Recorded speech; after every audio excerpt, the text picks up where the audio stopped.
അൽഹംദുലില്ലാഹി റബ്ബിൽ ആലമീൻ നഹ്മദുഹു വനസ്തഈനുഹു വനസ്തഗ്ഫിറുഹു വനഊദു ബില്ലാഹി മിൻ ശുറൂരി അൻഫുസിനാ വമിൻ സയ്യിആതി അഅ്മാലിനാ മൻ യഹ്ദിഹില്ലാഹു ഫലാ മുദില്ല ലഹു വമൻ യുദ്ലിൽഹു ഫലാ ഹാദിയ ലഹു വഅശ്ഹദു അൻ ലാ ഇലാഹ ഇല്ലല്ലാഹു വഹ്ദഹു ലാ ശരീക ലഹു വഅശ്ഹദു അന്ന മുഹമ്മദൻ അബ്ദുഹു വറസൂലുഹു അർസലഹു ബിൽ ഹുദാ വദീനിൽ ഹഖ് ലിയുദ്ഹിറഹു അലദ്ദീനി കുല്ലിഹി വലൗ കരിഹൽ മുശ്രികൂൻ. അല്ലാഹുമ്മ സ്വല്ലി അലാ മുഹമ്മദിൻ വഅലാ ആലി മുഹമ്മദ് കമാ സ്വല്ലൈത അലാ ഇബ്രാഹീമ വഅലാ ആലി ഇബ്രാഹീം ഇന്നക ഹമീദും മജീദ്. അല്ലാഹുമ്മ ബാരിക് അലാ മുഹമ്മദിൻ വഅലാ ആലി മുഹമ്മദ് കമാ ബാരക്ത അലാ ഇബ്രാഹീമ വഅലാ ആലി ഇബ്രാഹീം ഇന്നക ഹമീദും മജീദ്. അമ്മാ ബഅദു ഫഇന്ന ഖൈറൽ ഹദീസ് കിതാബുല്ലാഹ് വഖൈറൽ ഹദീ ഹദീ മുഹമ്മദിൻ സ്വല്ലല്ലാഹു അലൈഹി വസല്ലം വശർറൽ ഉമൂരി മുഹ്ദസാതുഹാ വകുല്ലു മുഹ്ദസത്തിൻ ബിദ്അ വകുല്ലു ബിദ്അത്തിൻ ളലാല വകുല്ലു ളലാലത്തിൻ ഫിന്നാർ. അയ്യുഹന്നാസ് ഇത്തഖുല്ലാഹ ഇബാദല്ലാഹ്. അഊദു ബില്ലാഹി മിനശ് ശൈത്വാനിർ റജീം. ബിസ്മില്ലാഹിർ റഹ്മാനിർ റഹീം. യാ അയ്യുഹല്ലദീന ആമനൂ ലാ തദ്ഖുലൂ ബുയൂതൻ ഗൈറ ബുയൂതികും ഹത്താ തസ്തഅനിസൂ വതുസല്ലിമൂ അലാ അഹ്ലിഹാ ദാലികും ഖൈറുൽ ലക്കും ലഅല്ലക്കും തദക്കറൂൻ. ബഹുമാനിയരായ സത്യവിശ്വാസികളെ, സത്യവിശ്വാസിനികളെ, അള്ളാഹുവിൻ്റെ വിധിവിലക്കുകൾ ജീവിതത്തിൻ്റെ എല്ലാ മേഖലകളിലും കഴിവിൻ്റെ പരമാവധി പാലിച്ച് ജീവിക്കണമേ എന്ന് എന്നോടും നിങ്ങളോടും ഒരേ സ്വരത്തിൽ ഓർമ്മപ്പെടുത്തുകയാണ്, ഉണർത്തുകയാണ്. അള്ളാഹുവിൻ്റെ ഏറ്റവും ഇഷ്ടമുള്ള മുത്തഖീങ്ങളിൽ ഉൾപ്പെടുത്തി അവൻ നമ്മളെ അനുഗ്രഹിക്കുമാറാകട്ടെ. മനുഷ്യൻ്റെ സ്വകാര്യതയ്ക്കും അഭിമാനത്തിനും വളരെയധികം പ്രാധാന്യം നൽകുന്ന മതമാണ് ഇസ്ലാം. ഒരാളുടെ സ്വകാര്യത ഏതെങ്കിലും തരത്തിൽ അറിയാൻ മറ്റൊരാൾ ശ്രമിക്കുന്നത് വലിയൊരു തെറ്റാണ്. സൂറത്ത് നൂറിൻ്റെ 27 മുതൽ 29 വരെയുള്ള ആയത്തുകളിൽ അള്ളാഹു നമ്മെ പഠിപ്പിക്കുന്നത് വലിയ ചില പാഠങ്ങളാണ്. ഒരുപക്ഷേ ഈ ഒരു കാലഘട്ടങ്ങളിൽ ജീവിക്കുന്ന ആളുകൾ അത്രയധികം പ്രാധാന്യം കൊടുക്കാതെ പോകുന്ന ചില കാര്യങ്ങളാണ് അള്ളാഹു നമ്മളെ ഉണർത്തുന്നത്. മറ്റൊരാളുടെ വീട്ടിലേക്ക് നമ്മൾ കയറി ചെല്ലുമ്പോൾ പാലിക്കേണ്ട മര്യാദകളാണ് അത്. ഈ വിഷയം പരിശുദ്ധ ഖുർആനിൽ വ്യക്തമായി ഉൾപ്പെടുത്തിയത് കൊണ്ട് തന്നെ അതിന് എത്രത്തോളം പ്രാധാന്യമുണ്ട് എന്ന് നമുക്ക് മനസ്സിലാക്കാൻ സാധിക്കും. പക്ഷെ പലരും ശ്രദ്ധിക്കാതെ പോകുന്ന ഒരു വിഷയമാണിത്. അള്ളാഹു സൂറത്ത് നൂറിൻ്റെ 27 ആയത്തിലൂടെ പറയുകയാണ്, യാ അയ്യുഹല്ലദീന ആമനു, സത്യവിശ്വാസികളെ. എന്താണ് സത്യവിശ്വാസികളെ വിളിച്ചുകൊണ്ട് ഇങ്ങനെ പറയാനുള്ള കാരണം ഈ ഒരു ഗുരുതരമായ തെറ്റ് 5 വക്തും നമസ്കരിക്കുന്ന, കൃത്യമായി അള്ളാഹുവിനെ ആരാധിക്കുന്ന ആളുകൾക്ക് പോലും സംഭവിക്കാൻ സാധ്യതയുള്ളൊരു തെറ്റാണ്.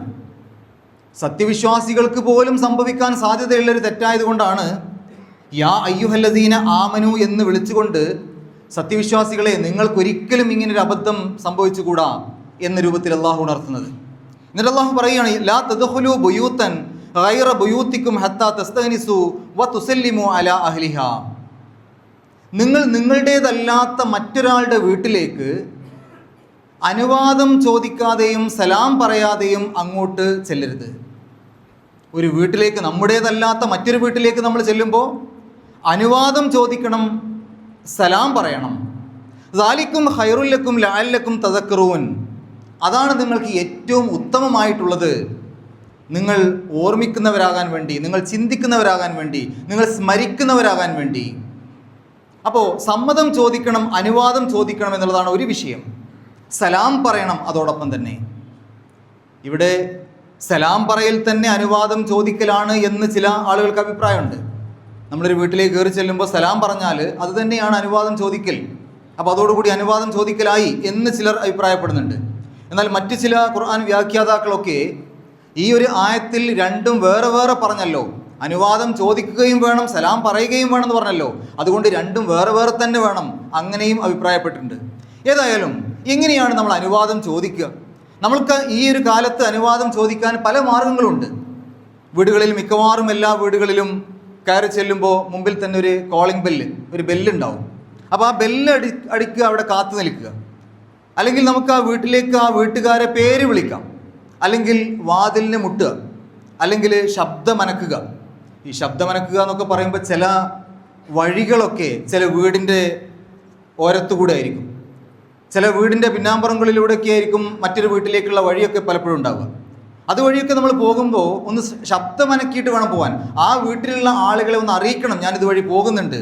ഒരുപക്ഷെ അവരുടെ വസ്ത്രധാരണ രീതി, അവർ ജോലിത്തിരക്കിലൊക്കെ ആയിരിക്കും, കൃത്യമായ ഹിജാബോട് കൂടി ആയിരിക്കണമെന്നില്ല അവിടെ നിൽക്കുന്നത്. അതുകൊണ്ട് ശബ്ദമനക്കുമ്പോൾ ഒരാൾ ഇതിൽ വരുന്നുണ്ട്, ഒന്ന് മാറി നിൽക്കേണ്ടവർക്ക് മാറി നിൽക്കാം, വസ്ത്രങ്ങളൊക്കെ ഒന്ന് ശരിയാക്കേണ്ടവർക്ക് ശരിയാക്കാനുള്ളൊരു അവസരം കിട്ടും. അതുകൊണ്ട് അങ്ങനെ ആ രൂപത്തിലൊരു വീട്ടിലൂടെ കടന്നു പോകുമ്പോൾ ഒരു ശബ്ദമനക്കിയിട്ട് ആ വീട്ടുകാരെ അറിയിച്ചിട്ടാണ് കടന്നു പോകേണ്ടത് എന്ന് ഇസ്ലാം നമ്മെ പഠിപ്പിക്കുന്നു. അതുപോലെ തന്നെ നമ്മൾ മനസ്സിലാക്കേണ്ടത്, അന്യ ആളുകൾ കാണാൻ പാടില്ലാത്ത രീതിയിൽ പൂർണ്ണ ഹിജാബില്ലാത്ത രൂപത്തിലായിരിക്കും പലപ്പോഴും വീടുകളിലൊക്കെ നമ്മുടെ സഹോദരിമാർ നിൽക്കുന്നത്. അതുകൊണ്ട് അത്തരം ആളുകൾക്ക് ഒരു പ്രയാസമുണ്ടാക്കാത്ത രൂപത്തിലായിരിക്കണം നമ്മളൊരു വീട്ടിലേക്ക് ചെല്ലുന്നതും അതുവഴി കടന്നു പോകുന്നതും. ചിലരൊക്കെ തൊട്ടടുത്ത് എത്തിയതിന് ശേഷമാണ് സ്ത്രീകൾ തന്നെ അറിയാം ഇതുവഴി ഒരാൾ പോയി, അല്ലെങ്കിൽ കടന്നു പോയിട്ടായിരിക്കും തൊട്ടടുത്ത് കൂടെ ഒരാൾ കടന്നു പോയി എന്നുള്ളത് മനസ്സിലാക്കുക. ആ രൂപത്തിലുള്ള ഒരു നടപടി അത് ഇസ്ലാമികമല്ല. ഇനി നമ്മൾ വീട്ടിലെത്തി കോളിംഗ് ബെല്ലടിച്ചു, അല്ലെങ്കിൽ സലാം പറഞ്ഞു, പേര് വിളിച്ചു, അല്ലെങ്കിൽ വാതിലിന് മുട്ടി, ശേഷം നമ്മൾ എവിടെയാണ് നിൽക്കേണ്ടത്, കാത്തു നിൽക്കേണ്ടത്? നേരെ വാതിലിൻ്റെ മുമ്പിലല്ല കാത്തു നിൽക്കേണ്ടത്. വാതിലിൻ്റെ ഒരല്പം അങ്ങോട്ടോ ഇങ്ങോട്ടോ മാറിയിട്ട്, രണ്ട് സൈഡുകളിലേക്ക് എങ്ങോട്ടെങ്കിലും ഒന്ന് മാറിയിട്ട് ആണ് നിൽക്കേണ്ടത്. ഒരുപക്ഷെ വാതിൽ തുറന്നു കിടക്കുകയാണെങ്കിലും നേരിട്ട് വരുമ്പോൾ നമ്മളെ കാണുന്ന രൂപത്തിലല്ല നിൽക്കേണ്ടത്. വാതിൽ തുറക്കുന്ന സമയത്ത് നേരിട്ട് നമ്മളെ കാണുന്ന രൂപത്തിലല്ല നിൽക്കേണ്ടത്. ഒരല്പം അങ്ങോട്ടോ ഇങ്ങോട്ടോ മാറിയിട്ടാണ് നമ്മൾ കാത്തു നിൽക്കേണ്ടത്. ഇനി അവിടെ വാതിൽ തുറന്നു കിടക്കുകയാണെങ്കിലും അടഞ്ഞു കിടക്കുകയാണെങ്കിലും ഒക്കെ ആ രൂപത്തിലാണ് നമ്മൾ നിൽക്കേണ്ടത് എന്നർത്ഥം. ഇനി സലാം പറയുന്നതിനോട് താല്പര്യമില്ലാത്ത ചില വീടുകളാണെങ്കിൽ, ഒരുപക്ഷെ നമ്മുടെ സഹോദര മതക്കാരൊക്കെ ആണെങ്കിൽ, അത്തരം ആളുകൾക്ക് മറ്റുള്ള അഭിവാദന രീതികൾ സ്വീകരിക്കാം. പലപ്പോഴും വീടുകളിലേക്ക് ചെല്ലുമ്പോൾ നമസ്കാരമെന്നോ അല്ലെങ്കിൽ ഹലോ എന്നോ ഹായ് എന്നോ ഏതെങ്കിലും രൂപത്തിൽ അഭിവാദനം ചെയ്യണമെന്നുണ്ടെങ്കിൽ അങ്ങനെ ചെയ്യാം. സലാം പറയൽ താല്പര്യമില്ലാത്ത ആളുകൾക്ക് ഏതൊരു വീട്ടിലേക്ക് കയറി ചെല്ലുമ്പോഴും സലാം പറയണമെന്നല്ല അതുകൊണ്ട് ഉദ്ദേശിക്കുന്നത്. സലാം പറയാൻ സാധിക്കുന്ന വീടുകളിലൊക്കെ അങ്ങനെ സലാം പറയുക എന്നുള്ളതാണ്. ഇനി അനുവാദം ചോദിക്കുന്നത് മാന്യമായ രീതിയിലായിരിക്കണം. അതായത് കോളിംഗ് ബെല്ലൊക്കെ അടിക്കുന്ന സമയത്ത്, ബെല്ലടിക്കുന്ന സമയത്ത് തുടർച്ചയായി ബെല്ലടിച്ചുകൊണ്ടേയിരിക്കുക വാതിൽ തുറക്കുന്നത് വരെ, അതൊരു തെറ്റായ രീതിയാണ്. നബി സല്ലല്ലാഹു അലൈഹി വസല്ലം നമ്മൾ പഠിപ്പിച്ചത് ഒരു പ്രാവശ്യം ബെല്ലടിക്കുക, അല്ലെങ്കിൽ ഒരു പ്രാവശ്യം വിളിക്കുക, അല്ലെങ്കിൽ ഒരു പ്രാവശ്യം വാതിലിന് മുട്ടുക, അതിനുശേഷം കുറച്ച് സമയം കഴിഞ്ഞിട്ട് അടുത്തൊരു പ്രാവശ്യം കൂടെ, പിന്നെ ഒരു പ്രാവശ്യം കൂടെ, പരമാവധി 3 പ്രാവശ്യം അങ്ങനെ ചെയ്യുക. എന്നിട്ടും ഒരു പ്രതികരണം ഇല്ലെങ്കിൽ മടങ്ങിപ്പോവുക. പലപ്പോഴും ആളുകൾ വാതിൽ തുറക്കുന്നത് വരെ ബെല്ലടിക്കുന്നൊരവസ്ഥ, അല്ലെങ്കിൽ തുടർച്ചയായി അടിക്കുന്നൊരവസ്ഥ, അതൊക്കെ ഒരു ഇസ്ലാമിൻ്റെ മാന്യതയ്ക്ക്, മുസ്ലിങ്ങളുടെ മാന്യതയ്ക്ക് യോജിച്ച കാര്യങ്ങളല്ല. ഇനി സലാം പറയുകയാണെങ്കിലും അങ്ങനെ തന്നെ ഒരു ഇടവിട്ടിട്ടാണ് സലാം പറയേണ്ടത്, അനുവാദം ചോദിക്കേണ്ടത്. അതിനുശേഷം അവിടെ നിന്ന് നമുക്ക് അനുവാദം കിട്ടിയാൽ അങ്ങോട്ട് പ്രവേശിക്കാം. തൊട്ടടുത്ത ആയത്തിൽ 28-ാമത്തെ ആയത്തിൽ അള്ളാഹു പറയുകയാണ്, ഫഇല്ലം തജിദു ഫിഹാ അഹദൻ. ഇനി നിങ്ങൾ ആ വീട്ടിൽ ഒരാളെയും കണ്ടില്ല എന്ന് വെക്കുക. അവിടെ ആരെയും നിങ്ങൾ കണ്ടില്ല എങ്കിൽ ഫലാ തദ്ഖുലൂഹാ ഹത്താ യൂസന ലക്കും. നിങ്ങൾക്ക് അനുവാദം ലഭിക്കുന്നത് വരെ നിങ്ങൾ അങ്ങോട്ട് പ്രവേശിക്കാൻ പാടില്ല. വൈൻ ഖീല ലക്കും ഇർജിഉ ഫർജിഉ. ഇനി അഥവാ വീട്ടിൽ നിന്ന് ആരെങ്കിലും നിങ്ങളോട് നിങ്ങൾ മടങ്ങിപ്പോയിക്കോളൂ എന്ന് പറയുകയാണെങ്കിൽ നിങ്ങൾ മടങ്ങിപ്പോകണം. ഹുവ അസ്കാ ലക്കും വല്ലാഹു ബിമാ തഅമലൂന അലീം. അതാണ് നിങ്ങൾക്ക് ഏറ്റവും പവിത്രമായത്, പരിശുദ്ധമായത്, പരിപാവനമായത്. അള്ളാഹു നിങ്ങൾ പ്രവർത്തിക്കുന്നതിനെക്കുറിച്ച് കൃത്യമായി അറിയുന്നവനാണ്. നോക്കണം, ആ വീട്ടുകാർ അനുവാദം നൽകാതെ അങ്ങോട്ട് പ്രവേശിക്കരുത് എന്ന് പറഞ്ഞാൽ എങ്ങോട്ടാണ് ഈ പ്രവേശിക്കരുത് എന്ന് പറഞ്ഞത്? വീടിൻ്റെ അകത്തേക്ക് മാത്രമല്ല, ആ സിറ്റ് ഔട്ടിലേക്കോ കോലായിലേക്കോ വരാന്തയിലേക്കോ നമ്മൾ പ്രവേശിക്കാൻ പാടില്ല. മുറ്റത്ത് തന്നെ നിൽക്കണം. പലപ്പോഴും ആളുകളൊക്കെ ബെല്ലടിച്ചതിന് ശേഷം പിന്നെ വാതിൽ തുറക്കാൻ വേണ്ടി വീട്ടുകാർ വരുമ്പോൾ അവിടെ കയറി ഇരുന്നിട്ടുണ്ടാവും കസേരയിലൊക്കെ. എന്നിട്ട് പിന്നെ അവരിരിക്കാൻ പറയേണ്ട ആവശ്യമൊന്നും ഉണ്ടാവില്ല, അവരെന്നെ അതിൽ തന്നെ കയറി ഇരുന്നിട്ടുണ്ടാവും. അത് തെറ്റായൊരു കാര്യമാണ്. അങ്ങനെയല്ല വേണ്ടത്. മുറ്റത്ത് തന്നെ കാത്തു നിൽക്കുകയാണ് വേണ്ടത്. ഇനി അവിടെ ആരെയും കണ്ടില്ല എങ്കിലും അവിടെ കയറാതെ തന്നെ തിരിച്ചു പോകണം. നിങ്ങൾ മടങ്ങിപ്പോകൂ എന്ന് ഏതെങ്കിലും വീട്ടുകാർ പറയുകയാണെങ്കിൽ, എന്താ ഇപ്പം എന്നോട് മടങ്ങി പോവാൻ പറയാൻ, ഞാനിപ്പോൾ ഇതിനായിട്ട് വന്നതല്ലേ, എന്തിനാണ് ഇപ്പം എന്നോട് അങ്ങനെ പറയുന്നത് എന്നൊരു മുഷിപ്പോ വെറുപ്പോ അല്ലെങ്കിൽ ഒരു ദേഷ്യമോ ഒന്നും അവിടെ ഉണ്ടാവാൻ പാടില്ല. ഒരു പക്ഷേ നമ്മളെ ആ വീട്ടിലേക്ക് കയറ്റാൻ പറ്റാത്ത എന്തെങ്കിലും പ്രയാസങ്ങൾ അവർക്കുണ്ടാവും. ചിലപ്പോൾ അവിടെ പ്രായം ചെന്ന ഏതെങ്കിലും ആളുകൾ അവർ അസുഖമായി കിടക്കുന്നു, അവരെ കുളിപ്പിക്കുകയായിരിക്കാം, അവർക്ക് വേണ്ട ശുശ്രൂഷകൾ നൽകുകയായിരിക്കാം. അല്ലെങ്കിൽ ആ ഒരു സമയത്ത് അവരുടെ മാനസികാവസ്ഥ നമ്മളെ സ്വീകരിക്കാൻ പറ്റുന്ന മാനസികാവസ്ഥയിലാവണമെന്നില്ല, അവർ മറ്റെന്തെങ്കിലും അവസ്ഥയിലായിരിക്കും ഇരിക്കുന്നത്. അതുകൊണ്ട് നമ്മളോട് ആരെങ്കിലും നിങ്ങൾ തിരിച്ചു പോയിക്കോളൂ, പിന്നെ വന്നോളൂ എന്ന് പറയുകയാണെങ്കിൽ അത് സന്തോഷത്തോടു കൂടെ സ്വീകരിക്കുകയാണ് വേണ്ടത്, സ്നേഹത്തോടു കൂടി മടങ്ങിപ്പോരുകയാണ് വേണ്ടത്. അതല്ലാതെ ഞാൻ പെട്ടെന്ന് പോയിക്കോളാം, എനിക്ക് ചെറിയൊരു കാര്യം പറയാനുള്ളൂ, ഞാൻ പെട്ടെന്ന് തന്നെ എൻ്റെ കാര്യം പറഞ്ഞ് പോയിക്കോളാം എന്നൊക്കെ പറഞ്ഞ് നിർബന്ധിപ്പിക്കുകയല്ല വേണ്ടത്. അവിടുന്ന് പെട്ടെന്ന് അവർ പറഞ്ഞ രൂപത്തിൽ അവിടുന്ന് പെട്ടെന്ന് പോവുകയാണ് വേണ്ടത്. ഒരു വീടിൻ്റെ മുൻവാതിലിൻ്റെ അടുത്ത് പോയിട്ടാണ് നമ്മൾ സമ്മതം ചോദിക്കേണ്ടത്. പല ആളുകളും മുന്നിൽ ആളെ കണ്ടിട്ടില്ലെങ്കിൽ നേരെ പിന്നിലോട്ട് ചെല്ലും. അവിടെ ആളുകൾ അലക്കുന്നുണ്ടാവും, സ്ത്രീകൾ അല്ലെങ്കിൽ മറ്റെന്തെങ്കിലും കാര്യങ്ങൾ ചെയ്യുന്നുണ്ടാവും. അവിടെയൊക്കെ ഈ പറഞ്ഞ രൂപത്തിൽ പൂർണ്ണമായ വസ്ത്രം ഹിജാബിൻ്റെ പൂർണ്ണമായ രൂപത്തിലായിരിക്കണം എന്നില്ല. അതുകൊണ്ട് നേരിട്ട് പിന്നിലേക്ക് ചെല്ലാതെ ആ മുന്നിൽ നിന്ന് പിന്നിലേക്ക് ചെല്ലുന്നതിൻ്റെ ഒരു പാതി വഴിയിലൊക്കെ എത്തിയിട്ട് അവിടുന്ന് വിളിച്ചു നോക്കുകയോ സലാം പറയുകയോ വിളിക്കുകയോ ഒക്കെ ചെയ്യാം. അതല്ലാതെ നേരിട്ട് പിന്നാമ്പുറത്ത് ചെന്ന് അവിടെയുള്ള ആളുകളോട് സംസാരിക്കുകയല്ല വേണ്ടത് എന്നുള്ള കാര്യം സത്യവിശ്വാസികൾ മനസ്സിലാക്കേണ്ടതുണ്ട്. ആ വീട്ടുകാർ അറിഞ്ഞിട്ടും മനഃപൂർവ്വം വാതിൽ തുറക്കാതിരിക്കുകയോ മറുപടി പറയാതിരിക്കുകയോ ചെയ്യുകയാണെങ്കിൽ തിരിച്ചു പോകണം. ചിലപ്പോൾ വീട്ടുകാരുള്ളിലുണ്ടാവും, മനഃപൂർവ്വം മറുപടി പറയുന്നുണ്ടാവില്ല, മനഃപൂർവ്വം വാതിൽ തുറക്കുന്നുണ്ടാവില്ല. നമുക്കറിയാം അവർ നമ്മൾ വിളിച്ചത് കേട്ടു എന്നൊക്കെ. പക്ഷേ അവർ വാതിൽ തുറക്കുന്നിട്ടില്ലെങ്കിൽ അവരുടെ വീടാണ്, അവരുടെ സൗകര്യമാണ്, നമ്മൾ മടങ്ങിപ്പോവുകയാണ് വേണ്ടത്. ഇനി നിങ്ങൾ മടങ്ങിപ്പോയിക്കോളൂ എന്ന് അവർ പറയുകയാണെങ്കിൽ പിന്നെ എന്തായാലും മടങ്ങിപ്പോവുക തന്നെ വേണം. അതിന് ദേഷ്യമോ സങ്കടമോ ഒന്നും നമ്മൾ മനസ്സിൽ വെക്കാൻ പാടില്ല. അവരുടെ സൗകര്യമാണ് നമ്മൾ കൂടുതൽ നോക്കേണ്ടത് എന്നർത്ഥം. നമ്മോട് പറയാൻ പറ്റാത്ത തരത്തിൽ അവർക്ക് എന്തെങ്കിലും ഒരു അസൗകര്യങ്ങൾ ഉണ്ടാകും എന്ന് നമ്മൾ മനസ്സിലാക്കുക. അതല്ലാതെ അവരെ നിർബന്ധിക്കാനോ മറ്റോ പാടില്ല. ഇനി വീട്ടിൽ കയറിയിരിക്കാനുള്ള സമ്മതം തരിക എന്നത് ആരാണ് ആ തരത്തിൽ സമ്മതം തരേണ്ടത്? അത് ആ വീട്ടിലെ മുതിർന്ന ആളുകളാണ്. പ്രായപൂർത്തി എത്തിയ ആളുകളായിരിക്കണം, കുട്ടികളാവാൻ പാടില്ല. അതേപോലെ തന്നെ ബുദ്ധിമാന്ദ്യമുള്ളവരാവാൻ പാടില്ല. ബുദ്ധിസ്ഥിരതയുള്ളവരും പ്രായപൂർത്തി എത്തിയവരുമായിട്ടുള്ള ആളുകൾ നിങ്ങൾ കയറിയിരുന്നോളൂ എന്ന് പറഞ്ഞാലേ കയറിയിരിക്കാൻ പാടുള്ളൂ. ചെറിയ മക്കളൊക്കെ വന്നിട്ട് ചിലപ്പോൾ വാതിൽ തുറന്നിട്ട് നിങ്ങൾ കയറുമെന്ന് പറയും. അതിന് നമ്മൾ കയറിയിരിക്കാൻ പാടില്ല എന്നർത്ഥം. ബുദ്ധിസ്ഥിരതയുള്ളവരായിരിക്കണം, പ്രായപൂർത്തി എത്തിയവരായിരിക്കണം. ഇനി ഈ സമ്മതം തരിക എന്ന് പറയുമ്പോൾ വാക്കുകൊണ്ട് തന്നെ സമ്മതം തരണമെന്നില്ല. നിങ്ങൾ ഇങ്ങോട്ട് കയറിയിരിക്കൂ എന്ന് വാക്കുകൾ കൊണ്ട് തന്നെ പറയണമെന്നില്ല. അതല്ലാത്ത രൂപത്തിലുള്ള സ്നേഹപ്രകടനങ്ങളോ എത്ര ദിവസം എത്ര കാലമായി നിങ്ങളെ കണ്ടിട്ട് എന്നുള്ള രൂപത്തിലൊക്കെ സംസാരിക്കുമ്പോൾ നമുക്ക് മനസ്സിലാക്കാം നമ്മളോട് കയറാനാണ് പറഞ്ഞത്. അതല്ലാതെ ആ വാചകം തന്നെ ഉപയോഗിക്കണം എന്നില്ല എന്ന് നമ്മൾ മനസ്സിലാക്കുക. പിന്നെ അവരാകെ പ്രയാസപ്പെടുന്ന ഒരവസ്ഥ ഉണ്ടാക്കാൻ ഒരിക്കലും പാടില്ല. അതായത് ചില ആളുകളൊക്കെ വാതിൽ തുറന്നു കിടക്കുകയാണെങ്കിൽ ചിലപ്പോൾ വിളിക്കുക പോലുമില്ല, നേരെ വീട്ടിലേക്ക് അങ്ങ് കയറി ചെല്ലും, അടുക്കളയിലേക്കും ബെഡ്റൂമിലേക്കൊക്കെ കയറി ചെല്ലുക പേരും വിളിച്ചിട്ട്. അവിടെ ചിലപ്പോൾ നമുക്ക് പരിചയമുള്ള നമ്മുടെ സുഹൃത്തുക്കൾ ഉണ്ടാവാം, നമുക്ക് അത്രയും വേണ്ടപ്പെട്ടവരുണ്ടാവാം. പക്ഷേ അതൊരു അന്യ വീടാണ്. ആ വീട്ടിൽ സഹോദരിമാരുണ്ടാവും, പ്രായപൂർത്തിയെത്തിയ പെൺമക്കളുണ്ടാകും, അവിടുത്തെ പല ആളുകളും ഉണ്ടാവും. അവരുടെയൊക്കെ ആ സമയത്തുള്ള വേഷവിധാനവും മറ്റുമൊക്കെ അന്യ പുരുഷന്മാരുടെ മുമ്പിൽ ചെല്ലാൻ പറ്റാത്ത രൂപത്തിലായിരിക്കാം. അതുകൊണ്ട് ഒരിക്കലും തുറന്നു കിടക്കുകയാണെങ്കിൽ പോലും അകത്തേക്ക് നേരിട്ട് കയറി ചെന്ന് സംസാരിക്കുന്നത് ഒട്ടും ഒരു മുസ്ലിമിന് യോജിച്ച കാര്യമല്ല. അങ്ങനെ പിന്നെ ആ ഒരു രൂപത്തിലൊക്കെ ചെയ്യുമ്പോൾ അവരാകെ പ്രയാസപ്പെടുകയാണ്. അടുക്കളയിലായിരിക്കും അവർ ജോലി ചെയ്യുന്നത്. നേരിട്ട് ചെന്ന് അവരവിടെ ചെന്ന് വിളിക്കുമ്പോൾ അവർക്ക് തലയിലൊരു തട്ടിടാൻ പോലും അകത്തേക്ക് റൂമിലേക്ക് പോകാൻ പറ്റാത്ത അവസ്ഥ. പോകണമെന്നുണ്ടെങ്കിൽ ഇദ്ദേഹത്തിന് മുമ്പ് കൂടെ പോകണമല്ലോ. അപ്പോൾ ആകെ പ്രയാസപ്പെട്ട് എന്താണ് ഇനി ചെയ്യുക എന്നുള്ള രൂപത്തിൽ അങ്ങോട്ടും ഇങ്ങോട്ടും പോകാൻ പറ്റാത്ത അവസ്ഥയിൽ അവർ പ്രയാസപ്പെടുകയാണ് ഉണ്ടാവുക. അതൊക്കെ നമ്മൾ വളരെയധികം ശ്രദ്ധിക്കേണ്ട കാര്യമാണ്. നിങ്ങൾ നോക്കണം, ഇതൊക്കെ നമ്മൾ പറയുമ്പോൾ വളരെ നിസ്സാരം എന്നൊരു പക്ഷേ നമുക്ക് തോന്നിയേക്കാം.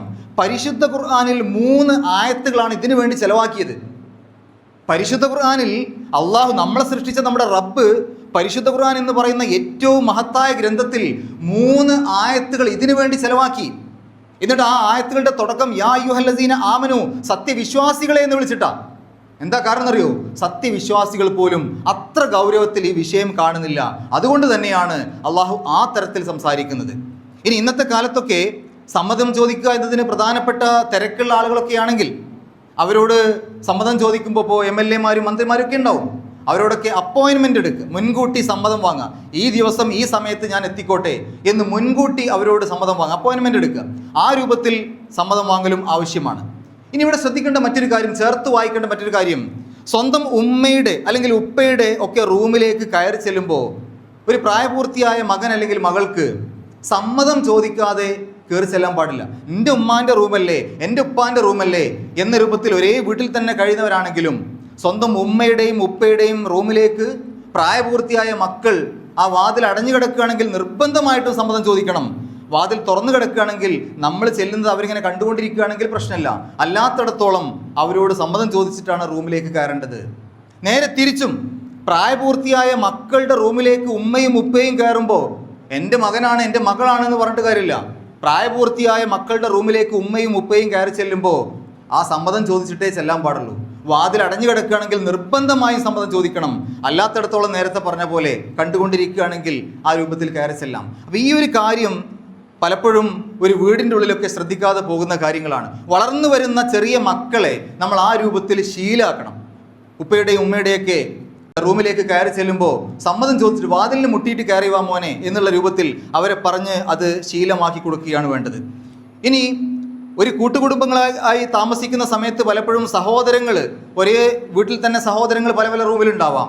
അത്തരം സാഹചര്യങ്ങളിൽ ഒരു റൂമിലേക്ക് കയറി ചെല്ലണമെങ്കിൽ അത് സഹോദരങ്ങളാവട്ടെ, അവർ പരസ്പരം അങ്ങനെ കയറി ചെല്ലുമ്പോഴും ഈ രൂപത്തിൽ സമ്മതം ചോദിച്ചിട്ട് മാത്രമാണ് കയറി ചെല്ലേണ്ടത് എന്ന് നമ്മൾ മനസ്സിലാക്കുക. ഇനി ബെല്ലടിച്ചിട്ടും സലാം പറഞ്ഞിട്ടും ഒന്നും ആരെയും കണ്ടില്ല എങ്കിൽ മടങ്ങിപ്പോവാനാണ് അള്ളാഹു പറയുന്നത്. അള്ളാഹുവാണ് നമ്മളോട് പറയുന്നത്, ഫർജിഉ, നിങ്ങൾ മടങ്ങിപ്പോവണം, അങ്ങനെ നിങ്ങൾക്ക് സമ്മതം തന്നിട്ടില്ലെങ്കിൽ. അതേപോലെ തന്നെ നിങ്ങളോട് മടങ്ങിപ്പോവാൻ പറഞ്ഞാലും മടങ്ങിപ്പോവണം. അതല്ലാതെ ആ വീടിൻ്റെ ഏതെങ്കിലും ജനൽപ്പാളി തുറന്നു കിടക്കുന്നുണ്ടെങ്കിൽ അതിൻ്റെ ഉള്ളിൽ കൂടെ എത്തി നോക്കുക, അവിടെ ആളില്ലേ, എന്താ ഇപ്പോൾ ബെല്ലടിച്ചിട്ട് വരാത്തത്, അല്ലെങ്കിൽ കാതോർക്കുക, എന്തെങ്കിലും സംസാരം കേൾക്കുന്നുണ്ടോ എന്ന് കാതോർക്കുക. ഇതൊക്കെ എത്ര വലിയ വെറുപ്പുള്ള ഏറ്റവും വലിയ തെറ്റായിട്ടാണ് റസൂൽ കരീം സല്ലല്ലാഹു അലൈഹി വസല്ലം എണ്ണിയെന്നറിയോ? ഒരിക്കൽ നബി സല്ലല്ലാഹു അലൈഹി വസല്ലം പറഞ്ഞു, നിങ്ങൾ ഏതെങ്കിലും ഒരു വീടിൻ്റെ ഉള്ളിലേക്ക് ആ രൂപത്തിൽ അതിൻ്റെ ആ ഉള്ളിലേക്ക് നിങ്ങൾ എത്തി നോക്കുകയാണെങ്കിൽ ആ ഉള്ളിലുള്ള ആളുകൾ ചെരൽക്കല്ലെടുത്തിട്ട് കണ്ണിലേക്ക് എറിഞ്ഞാൽ, ആ നോക്കുന്നവൻ്റെ എത്തി നോക്കുന്നവൻ്റെ കണ്ണിലേക്ക് എറിഞ്ഞിട്ട് കണ്ണ് പൊട്ടിയെങ്കിൽ നിങ്ങളിൽ കുറ്റമില്ല. അതിൻ്റെ അർത്ഥം അങ്ങനെ എറിഞ്ഞു പൊട്ടിക്കാതൊന്നുമല്ല, അത്ര ഗൗരവത്തിലുള്ള വിഷയമാണെന്ന് നമ്മളെ പഠിപ്പിക്കുകയാണ് നബി സല്ലല്ലാഹു അലൈഹി വസല്ലം. ഒരാൾ ഒരു വീട്ടിലേക്ക് എത്തി നോക്കുന്ന സമയത്ത്, ഒളിഞ്ഞു നോക്കുന്ന സമയത്ത് ആ വീട്ടുകാരെങ്ങാനും ഒരു കല്ലോ മറ്റോ എടുത്ത് എറിഞ്ഞിട്ട് അവൻ്റെ കണ്ണ് പൊട്ടിക്കഴിഞ്ഞാലും അതിന് തെറ്റില്ല എന്ന് പറയാനുള്ള കാരണം അതിന് ശിക്ഷ കുറവായിരിക്കും. സാധാരണ അങ്ങനെ അല്ലാത്ത രൂപത്തിൽ ഒരാളുടെ കണ്ണിനെ എറിഞ്ഞു പൊട്ടിച്ചാൽ എത്രയാണോ ഇസ്ലാമിക കോടതി കൊടുക്കുന്ന ശിക്ഷ, അത്ര ശിക്ഷ ഇതിനില്ല എന്നർത്ഥം. അതല്ലാതെ അങ്ങനെയൊക്കെ എറിഞ്ഞു പൊട്ടിക്കുക എന്നല്ല. അത്രയും ഗൗരവമുള്ള ഗുരുതരമായ വിഷയമാണ് ഇത് എന്നാണ് റസൂൽ കരീം സല്ലല്ലാഹു അലൈഹി വസല്ലമ നമ്മളെ പഠിപ്പിക്കുന്നത്. നോക്കണം, നിസ്സാരമെന്ന് തോന്നാവുന്ന വിഷയം അള്ളാഹു എത്ര ഗൗരവത്തിലാണ് അവതരിപ്പിക്കുന്നത് എന്ന്. കാരണം യഥാർത്ഥത്തിൽ അത് നിസ്സാരമല്ല. ഒരുപക്ഷെ ആ വീട്ടിൽ അവർ കഴിക്കുന്ന ഭക്ഷണം അത് മറ്റുള്ളവരെ അറിയിക്കാൻ താല്പര്യമുണ്ടാവണമെന്നില്ല. അവർക്ക് ആ ഭക്ഷണമൊക്കെ ഒന്ന് എടുത്തു വെക്കേണ്ടി വരും. മറ്റുള്ള കഴിക്കാൻ ഹലാലായ ഭക്ഷണമൊക്കെ തന്നെ ആയിരിക്കും. ഒരാൾ പുറത്തുനിന്ന് വരുമ്പോൾ അവരത് കാണണ്ടെന്ന് അവർ വിചാരിച്ചിട്ടുണ്ടാവാം. അങ്ങനെയുള്ള സന്ദർഭങ്ങളൊക്കെ ഉണ്ടാവാറുണ്ട്. അവർ പറഞ്ഞുകൊണ്ടിരിക്കുന്ന വിഷയം അത് മറ്റുള്ള ആളുകൾ കേൾക്കാൻ അവർക്കൊരു പക്ഷേ താല്പര്യം ഉണ്ടാവണമെന്നില്ല. അതുകൊണ്ട് ആരെങ്കിലും കയറി വരുമ്പോൾ ആ വിഷയം അവർക്ക് നിർത്താനും ഒക്കെയുള്ളൊരു സൗകര്യം കൊടുക്കണം. അവർ ചെയ്തുകൊണ്ടിരിക്കുന്ന കാര്യങ്ങൾ അവിടെ ചിലപ്പോൾ ഹലാലായ കാര്യങ്ങളൊക്കെ തന്നെയായിരിക്കും, പക്ഷേ പുറമക്കാരത് അറിയണ്ട എന്നവർ ആഗ്രഹിക്കുന്നുണ്ടാവാം. അങ്ങനെയുള്ള സന്ദർഭങ്ങളിലൊക്കെ ഒരു വീടുകളിലേക്ക് കയറി ചെല്ലുന്ന ആളുകൾ വളരെയധികം ശ്രദ്ധിക്കണമെന്നർത്ഥം. ഇനി അവിടെയുള്ള സ്ത്രീകളും പെൺമക്കളുമൊക്കെ വസ്ത്രമൊക്കെ ഒന്ന് ശരിയാക്കാൻ അവർക്ക് സാവകാശം കിട്ടേണ്ടതുണ്ട്. അപ്പോൾ ഓരോരുത്തരുടെയും സ്വകാര്യതയും അഭിമാനവും വളരെ വലിയ കാര്യങ്ങളായിട്ടാണ് ഇസ്ലാം എണ്ണുന്നത്. പരിശുദ്ധ ഖുർആനിൽ അള്ളാഹു അത് വളരെ ഗുരുതരമായ ഒരു കാര്യമായിട്ടാണ് നമ്മൾ പഠിപ്പിക്കുന്നത്. ഒരാളുടെ ജീവനെ പോലെ തന്നെ വിലപ്പെട്ടതാണ് ഒരാളുടെ അഭിമാനം. അവസാനത്തെ പ്രസംഗത്തിൽ റസൂൽ കരീം സല്ലല്ലാഹു അലൈഹി വസല്ലമ എണ്ണി പറഞ്ഞ കൂട്ടത്തിൽ രക്തം അതിൻ്റെ കൂടെ തന്നെ എണ്ണിയ ഒന്നാണ് അഭിമാനം. ഇതൊക്കെ നിങ്ങൾ കാത്തു സൂക്ഷിക്കണം എന്ന് പറഞ്ഞല്ലോ. ഒരാളുടെ രക്തം കാത്തു സൂക്ഷിക്കണം, അതുപോലെ തന്നെ ഒരു മനുഷ്യൻ്റെ അഭിമാനവും കാത്തു സൂക്ഷിക്കണം. ഒരാളുടെ അഭിമാനം വെച്ച് നമ്മൾ കളിക്കാൻ പാടില്ല, അതിനെ നാം മാനിക്കേണ്ടതുണ്ട്. അതുപോലെ മറ്റൊരാളുടെ വീട്ടിൽ ചെന്ന് അവരുടെ സ്റ്റോർ റൂമിലേക്കും അവരുടെ ഫ്രിഡ്ജൊക്കെ പോയിട്ട് തുറന്നു നോക്കുക, അവിടെ എന്തൊക്കെയാണുള്ളത് അടച്ചു വെച്ചൊക്കെ തുറന്നു നോക്കുക. ഇതൊന്നും ചിലപ്പോൾ ആ വീട്ടുകാർക്ക് ഇഷ്ടമാവണമെന്നില്ല. വളരെ ചെറിയതെന്ന് നമുക്ക് തോന്നുമെങ്കിലും മറ്റൊരാൾക്ക്, ഒരു സത്യവിശ്വാസിക്ക് ഒരിക്കലും ഭൂഷണമല്ല ഇത്തരം കാര്യങ്ങൾ. ഒരാളോട് സംസാരിക്കുമ്പോൾ അയാൾ മറുപടി ശരിക്ക് പറയുന്നില്ലെങ്കിൽ കുത്തി ചോദിച്ചിട്ട് അവൻ്റെ അടുത്ത് അങ്ങോട്ട് പുറത്തേക്ക് ചാടിക്കുക. ഒരു പക്ഷേ അവൻ അതിൽ നിന്ന് ഒഴിഞ്ഞു മാറാനായിരിക്കും ഒരു തരം മറുപടിയൊക്കെ പറയുന്നത്. അവനതിന് മറുപടി കൊടുക്കാൻ താല്പര്യം ഉണ്ടാവില്ല, ആ വിഷയം മറ്റൊരാളെ കേൾപ്പിക്കാൻ താല്പര്യം ഉണ്ടാവില്ല. പക്ഷെ എന്നാലും നമ്മൾ അത് മുഴുവനാക്കാൻ വേണ്ടി അവനെ കൊണ്ട് പറയിപ്പിക്കുക, ചോദിച്ച് പറയിപ്പിക്കുക. അതും ഒരു സത്യവിശ്വാസി ഒരിക്കലും ചെയ്യാൻ പാടില്ലാത്ത കാര്യങ്ങളാണ്. ഇതൊക്കെ മറ്റൊരാളുടെ സ്വകാര്യതയിലേക്കുള്ള കടന്നുകയറ്റമായിട്ടാണ് ഇസ്ലാം എണ്ണുന്നത്.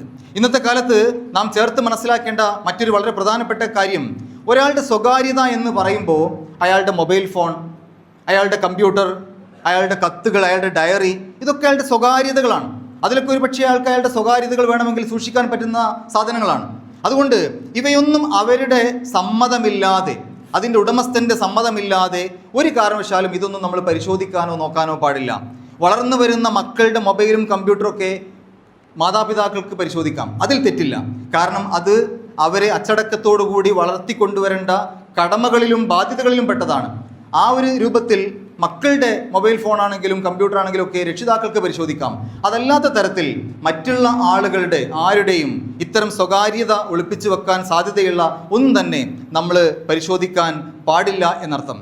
ബസ്സിലൊക്കെ പോകുന്ന സമയത്ത് അല്ലെങ്കിൽ ഒരു വാഹനത്തിലൊക്കെ പോകുന്ന സമയത്ത് ആരെങ്കിലും ഒരാൾ മുൻ സീറ്റിൽ നിന്ന് മൊബൈൽ എടുത്തിട്ട് എന്തെങ്കിലും വായിക്കുകയോ ഒക്കെ കാണുകയൊക്കെ ചെയ്യുകയാണെങ്കിൽ പിൻ സീറ്റിലുള്ള ആളോ അല്ലെങ്കിൽ അതിൻ്റെ തൊട്ടടുത്തിരിക്കുന്ന ആളോ അതിലേക്ക് എത്തി നോക്കാനോ ഒളി കണ്ടിട്ട് നോക്കാനോ എന്താണ് അദ്ദേഹം കാണുന്നത്, എന്താണ് അദ്ദേഹം മെസ്സേജ് അയക്കുന്നത്, ആർക്കാണ് അദ്ദേഹം മെസ്സേജ് അയക്കുന്നത്, ഇതൊന്നും ചൂഴ്ന്ന് മനസ്സിലാക്കാനോ ശ്രമിക്കുന്നത് ഒരിക്കലും ഒരു സത്യവിശ്വാസി ചെയ്യാൻ പാടില്ലാത്ത കാര്യമാണ്. തെറ്റാണതൊക്കെ. ഈ ആധുനിക കാലത്ത് ഒളിക്യാമറകളുടെ കാലമാണ്. ഒരാൾ പോകുന്നതും, പ്രത്യേകിച്ച് രാഷ്ട്രീയക്കാരൊക്കെ, അയാൾ പോകുന്നതും വരുന്നതും ചെയ്യുന്നതുമൊക്കെ ഒളിക്യാമറ വെച്ചുകൊണ്ട് പകർത്തുക, അവരുടെ സംഭാഷണം അവരുടെ സമ്മതമില്ലാതെ റെക്കോർഡ് ചെയ്യുക, എന്നിട്ട് സാമൂഹ്യ മാധ്യമങ്ങളിലൂടെയും മറ്റും അത് എല്ലാവരെയും അറിയിക്കുക എന്നതൊക്കെ ഗുരുതരമായ തെറ്റുകളാണ്. ഒരാൾ രഹസ്യമായി തെറ്റ് ചെയ്യുന്നുണ്ടെങ്കിൽ അത് അയാളും അള്ളാഹുവും തമ്മിൽ ആയിക്കോളും എന്നുള്ളതാണ് ഇസ്ലാമിൻ്റെ കാഴ്ചപ്പാട്. ഒരാൾ തെറ്റ് ചെയ്യുന്നുണ്ടായിരിക്കുക, രഹസ്യമായിട്ട് അയാൾ തെറ്റ് ചെയ്യുന്നുണ്ട്, ആയിക്കോട്ടെ, അത് അദ്ദേഹവും പടസംബരാനും തമ്മിലായിക്കോളും, അതിനുള്ള ശിക്ഷ റബ്ബ് കൊടുത്തോളും. നമ്മളത് പരസ്യപ്പെടുത്താൻ വേണ്ടി നിൽക്കേണ്ടതില്ല, അതിന് നമുക്ക് അവകാശവുമില്ല എന്നുള്ളതാണ് നാം മനസ്സിലാക്കേണ്ടത്. ഇനി ഒരു വീട്ടിലേക്ക് ചെന്ന് അനുവാദം ചോദിക്കുന്ന സമയത്ത് ആ ഒരു വീട്ടിൽ നിന്ന് അനുവാദമൊക്കെ കിട്ടി, അതിനുശേഷം ആ വീട്ടുകാർ എവിടെയാണോ ഇരിക്കാൻ പറഞ്ഞത് അവിടെയാണ് നമ്മൾ ഇരിക്കേണ്ടത്. ചില വീടുകളിലേക്ക് കയറി ചെല്ലുമ്പോൾ അവർ പറയും നിങ്ങൾ ഇവിടെ ഇരിക്കൂ എന്ന് പറയും. എവിടെയാണോ അവർ നമ്മളോട് ഇരിക്കാൻ പറഞ്ഞത് ആ സ്ഥലത്താണ് നമ്മൾ ഇരിക്കേണ്ടത്, നമുക്ക് തോന്നിയ സ്ഥലത്തല്ല. കാരണം ഒരു പക്ഷേ അവരങ്ങനെ ഏതെങ്കിലും ഒരു സ്ഥലത്ത് ഇരിക്കാൻ പറയാൻ പ്രത്യേകിച്ച് കാരണങ്ങളുണ്ടാവും. അവിടെ ഇരുന്ന് കഴിഞ്ഞാൽ അടുക്കളയിലേക്ക് നേരിട്ട് കാണൂല, അല്ലെങ്കിൽ മറ്റെന്തെങ്കിലും സൗകര്യങ്ങൾ അവർ കണ്ടിട്ടുണ്ടാവും. അതുകൊണ്ട് എവിടെയാണോ വീട്ടുകാർ നമ്മളോട് ഇരിക്കാൻ പറയുന്നത് അവിടെയാണ് നമ്മൾ ഇരിക്കേണ്ടത്. ചിലർ അനുവാദം കിട്ടുന്നത് വരെ പുറത്തു നിൽക്കും, എന്നിട്ട് അനുവാദം കിട്ടിയാൽ പിന്നെ വാതിൽ തുറന്ന് നേരെ അടുക്കളയിലേക്കും ബെഡ്റൂമിലേക്കൊക്കെ പോയിട്ട് സംസാരിക്കുന്നൊരവസ്ഥ, അതൊക്കെ നമ്മൾ ഒഴിവാക്കേണ്ട കാര്യങ്ങളാണ്. കാരണം അന്യപുരുഷന്മാർ കാണാൻ പാടില്ലാത്ത വസ്ത്രധാരണ രീതിയിലൊക്കെ അവിടുത്തെ സഹോദരിമാർ ഉണ്ടാവാം എന്നുള്ള ഒരു ധാരണ എപ്പോഴും ഒരു സത്യവിശ്വാസി മനസ്സിൽ കരുതേണ്ടതുണ്ട്. ഇനി ഒരേ വീട്ടിൽ തന്നെയാണെങ്കിൽ പോലും മറ്റൊരാളുടെ റൂമിലേക്ക്, ജ്യേഷ്ഠാനുജന്മാരുടെ റൂമിലേക്കൊക്കെ അങ്ങോട്ടും ഇങ്ങോട്ടും കയറാൻ സമ്മതം ചോദിക്കേണ്ടതുണ്ട്. അവിടെയൊന്നും ഒളിഞ്ഞു നോക്കലോ അല്ലെങ്കിൽ ചെവിയോർക്കലോ കാതോർക്കലോ ഒന്നും തന്നെ പാടില്ലാത്തതാണ്. അതെല്ലാം കടുത്ത തെറ്റുകളാണ്. അത് ഉമ്മയും മക്കളും തമ്മിലോ ജ്യേഷ്ഠാനുജന്മാർ തമ്മിലോ ഒക്കെ ആയാലും ഒരാളുടെ സംസാരം മറ്റൊരാൾ ഒളിഞ്ഞു കേൾക്കുന്നത് തെറ്റാണ്. ഇന്നത്തെ കാലത്ത് മൊബൈൽ ഫോണിലൂടെ ഉമ്മയും മകനും ഒക്കെ സംസാരിക്കുമ്പോൾ മരുമകൾ അത് ഒളിഞ്ഞു കേൾക്കാൻ ശ്രമിക്കുക സർവ്വസാധാരണമായി കേട്ടുകൊണ്ടിരിക്കുന്ന കാര്യങ്ങളാണ്. മകനും മരുമകളും തമ്മിലുള്ള സംസാരം അമ്മായിയമ്മമാർ ഒളിഞ്ഞു കേൾക്കാൻ ശ്രമിക്കുക, അതുപോലെയുള്ള തെറ്റുകൾ. അതുപോലെ ആരാണെങ്കിലും പരസ്പരം ഒരാളുടെ സംസാരം മറ്റൊരാൾ ഒളിഞ്ഞു കേൾക്കാൻ ശ്രമിക്കുന്നത് ഗുരുതരമായ തെറ്റാണ്. അത് നമ്മുടെ അമലുകളെ ബാത്തിലാക്കി കളയും. ഒരുപക്ഷെ നിസ്കാരം കഴിഞ്ഞിട്ടായിരിക്കും നമ്മൾ ഈ പണി ചെയ്യുന്നത്. ആ നിസ്കാരത്തിൻ്റെ കൂലി പോലും അള്ളാഹു വൃഥാവിലാക്കും എന്നുള്ള കാര്യം നമ്മൾ മനസ്സിലാക്കണം. 29-ാമത്തെ ആയത്തിൽ അള്ളാഹു പറയുന്നു, ലൈസ അലൈക്കും ജുനാഹുൻ അൻ തദ്ഖുലു ബുയൂതൻ ഗൈറ മസ്കൂനത്തിൻ. ഇനി നിങ്ങൾക്ക് ആൾപ്പാർപ്പില്ലാത്തൊരു വീടാണെന്നുണ്ടെങ്കിൽ അവിടെ നിങ്ങൾ ആരുടെയും സമ്മതമില്ലാതെ കയറുന്നതിൽ തെറ്റില്ല. ഫിഹ മതാഉല്ലക്കും, അവിടെ നിങ്ങൾക്ക് എന്തെങ്കിലും ആവശ്യമുണ്ടെങ്കിൽ മാത്രം. വല്ലാഹു യഅലമു മാ തുബ്ദൂന വമാ തക്തുമൂൻ, നിങ്ങൾ പരസ്യമാക്കുന്നതും രഹസ്യമാക്കുന്നതും അള്ളാഹു കൃത്യമായി അറിയുന്നു. അപ്പോൾ ആൾപ്പാർപ്പില്ലാത്ത ഏതൊരു വീട്ടിലേക്കും അതിക്രമിച്ച് കയറാമെന്നല്ല അതിൻ്റെ അർത്ഥം. മറിച്ച് നമുക്ക് ആവശ്യമുള്ള എന്തെങ്കിലും ഒരു കാര്യം അവിടെ ഉണ്ടെങ്കിൽ, അങ്ങനെയുള്ള സ്ഥലങ്ങളാണെങ്കിൽ അവിടെ ആ ആവശ്യം എന്നുള്ളത് ഹലാലായ ആവശ്യമായിരിക്കണം.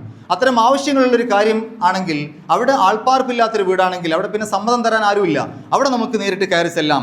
എന്തിന് കയറുന്നു, എന്താണ് അവിടുത്തെ ആവശ്യം എന്നൊക്കെ അള്ളാഹു കൃത്യമായി അറിയുന്നുണ്ട്. നമ്മൾ രഹസ്യമാക്കുന്നതും പരസ്യമാക്കുന്നതും അള്ളാഹു കൃത്യമായി അറിയുന്നുണ്ട്. വല്ലാഹു യഅലമു മാ തുബ്ദൂന വമാ തക്തുമൂൻ, നിങ്ങൾ എന്തിനാണ് കയറുന്നത്, എന്താണ് അവിടെ നിങ്ങളുടെ ആവശ്യം, ഇതൊക്കെ അള്ളാഹുവിന് കൃത്യമായി അറിയാം എന്ന് നമുക്കവിടെ കൂട്ടി വായിക്കാൻ സാധിക്കും. മാത്രമല്ല പൊതുസ്ഥലങ്ങൾ അല്ലെങ്കിൽ പൊതു ഓഫീസുകൾ, ഉദാഹരണത്തിന് ബസ് സ്റ്റാൻഡ്, റെയിൽവേ സ്റ്റേഷൻ പോലെയുള്ള സ്ഥലങ്ങൾ, വില്ലേജ് ഓഫീസ്, പഞ്ചായത്ത് ഓഫീസ്, ഇങ്ങനെയുള്ള സ്ഥലങ്ങളിലേക്കൊന്നും അനുവാദം വേണ്ട എന്നർത്ഥം. അതൊക്കെ പൊതുസ്ഥലങ്ങളാണ്, പൊതു കെട്ടിടങ്ങളാണ്.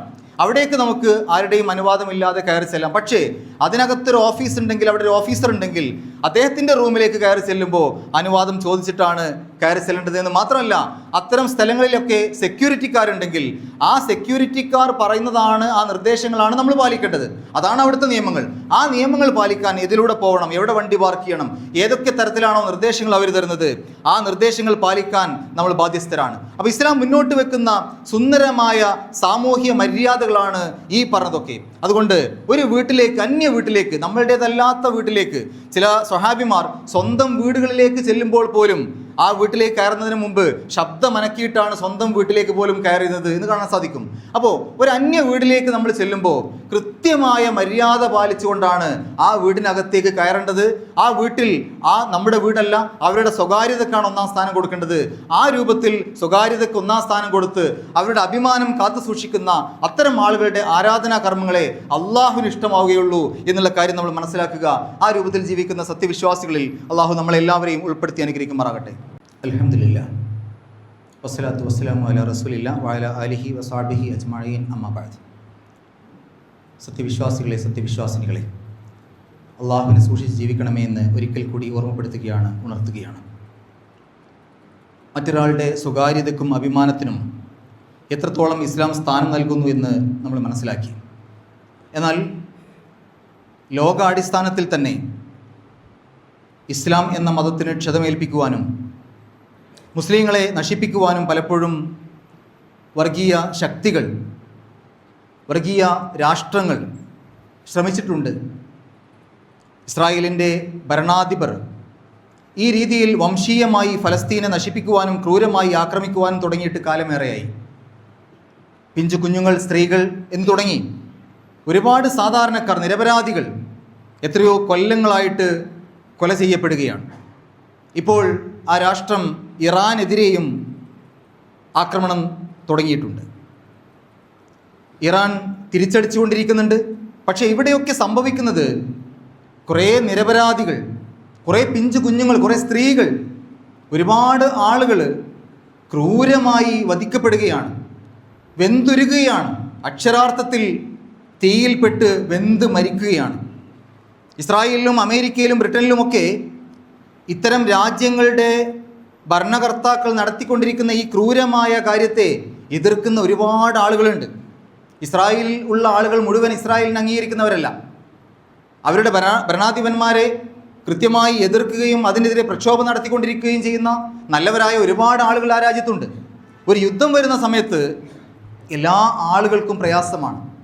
സമാധാനം ആഗ്രഹിക്കുന്നവർക്കും അല്ലാത്തവർക്കുമൊക്കെ ആ യുദ്ധത്തിൻ്റെ കെടുതിയിൽ നിന്ന് രക്ഷപ്പെടാൻ സാധ്യമല്ല. അപ്പോൾ ഒരുപാട് പാവങ്ങൾ മരിക്കുകയാണ്. ഇറാനെ പോലെയുള്ള രാജ്യങ്ങൾക്ക് നിവൃത്തിയില്ലാതെ തിരിച്ചടിക്കേണ്ടി വരികയാണ്. ഇസ്ലാം യുദ്ധമല്ല, സമാധാനമാണ് മുന്നോട്ട് വെക്കുന്നത്. ഒത്തുതീർപ്പുകളെയാണ് പ്രോത്സാഹിപ്പിക്കുന്നത്. ഇങ്ങോട്ട് ആക്രമിക്കുന്നവരെ പ്രതിരോധിക്കുന്നതിലും തിരിച്ചാക്രമിക്കുന്നതിലും തെറ്റില്ല എങ്കിലും ഏതെങ്കിലും വിധേന ഒത്തുതീർപ്പുകളിലൂടെ, വിട്ടുവീഴ്ചകളിലൂടെ സമാധാന അന്തരീക്ഷം കിട്ടുമെങ്കിൽ അത് തന്നെയാണ് പ്രാധാന്യം നൽകിക്കൊണ്ടിരിക്കേണ്ടത്. രണ്ട് രാജ്യങ്ങൾ തമ്മിലാണ് യുദ്ധം തുടങ്ങിയതെങ്കിലും അത് ലോകത്തുള്ള മുഴുവൻ രാജ്യങ്ങളെയും കൂടുതൽ വൈകാതെ ബാധിക്കാൻ സാധ്യതയുള്ള കാര്യമാണ്. ലോകത്താകമാനം സമാധാനം ഉണ്ടാകണമെന്നും തർക്കങ്ങൾ ചർച്ചകളിലൂടെ പരിഹരിക്കണമെന്നുമാണ് ഇസ്ലാം മുന്നോട്ട് വെക്കുന്ന ആശയം. ലോകത്ത് എല്ലാ മതക്കാർക്കും, എല്ലാ മനുഷ്യർക്കും, എല്ലാ ആളുകൾക്കും സമാധാനത്തോടെ ജീവിക്കുവാനുള്ള അന്തരീക്ഷം ഉണ്ടാക്കി തരണമെന്നതാണ്. അള്ളാഹുവേ, ഈ ലോകത്ത് സമാധാനത്തോടു കൂടി നിന്നെ ആരാധിച്ച് ജീവിക്കുവാനുള്ള ഒരു അന്തരീക്ഷം ഞങ്ങൾക്ക് നീ നൽകണേ തമ്പുരാനെ. അള്ളാഹുവേ, ഒട്ടേറെ നിരപരാധികളും കുഞ്ഞുങ്ങളുമൊക്കെ വെന്തെറിയുന്ന അവസ്ഥയിൽ നിന്ന് എത്രയും പെട്ടെന്ന് ഒരു മോചനം നൽകണേ തമ്പുരാനെ. അള്ളാഹുവേ, ക്രൂരമായി ആളുകളെ കൊന്നൊടുക്കുന്ന ഭരണാധികാരികൾക്ക് ഏറ്റവും നല്ല രൂപത്തിൽ ചിന്തിക്കുവാനുള്ള ഒരു മനസ്സ് നൽകണേ തമ്പുരാനെ. അള്ളാഹുവേ, ഞങ്ങളിൽ നിന്ന് വന്നു പോകുന്ന എല്ലാ തെറ്റുകുറ്റങ്ങളും ഞങ്ങൾക്ക്